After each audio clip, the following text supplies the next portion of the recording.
vaccination sa syudad sang Iloilo ang nagapadayon.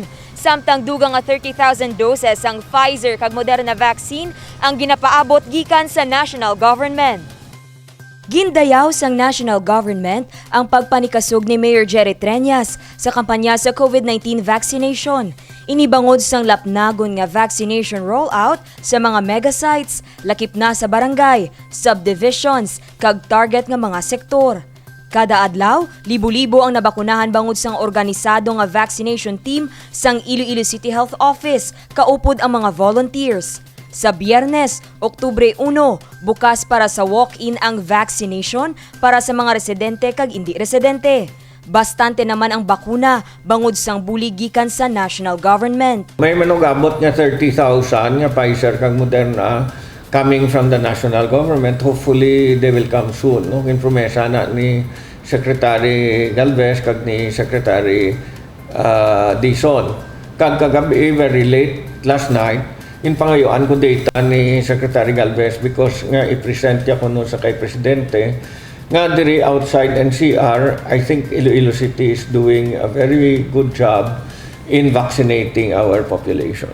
Ginkalipay man ni Mayor Treñas nga aprobado na sang Department of Health ang pagpabakuna sa mga menor de edad, partikular na ang 12 tubtob 17 anyos.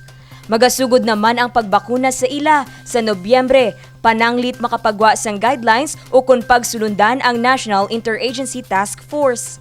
I think we're doing very well, no? And I was talking to one of our barangay captains, Vax manager man, Vax site manager, and overwhelming ang nagkadto sa aton nga vaccination centers para sa second dose ng AstraZeneca. I think ginahambal tagid subong. I think all the vaccines are safe. At the same time, all the vaccines will give us protection. And lastly, I think we need to be protected so that we protect our families and our friends. Nakigsapol man ang alkalde sa COVID team, agod sa kiyaron ang natapos nga clinical trial sa mga masakit kag nagpositibo sa COVID-19 virus, pati na ang mga napatay. Sa pinakaulihing nga datos sang Iloilo Vax Team, Setyembre 27, kapin 8,632 na ang nabakunahan. 1,722 sa mga ini ang nakabato na sang first dose, kag 6,910 naman ang fully vaccinated na. Dane Raffles, para sa Level Up Patrol. Kesha Pornam Ramachandran, stand out sa Miss Universe Philippines 2021 competition. I'm beautiful in the eyes of my mom because she is my #1 fan and she believes in me so much. So she is the first one who told me that I'm beautiful. Agaw atensyon ng Ilongga Beauty Queen kag pambato sang Iloilo City sa Miss Universe Philippines nga si Kesha Pornam Ramachandran. Stand out man ang katahom ni Kesha sa iya hablon-inspired nga evening gown. Ini ang human sa asul nga mga beads bilang pagpasidungog sa mga Ilongga weavers. Ini ang obra sa sikat nga Ilongga designer nga si Alfie Desamparado. Suksok sini ang carnival-inspired nga national costume sa duag nga gold kag itom.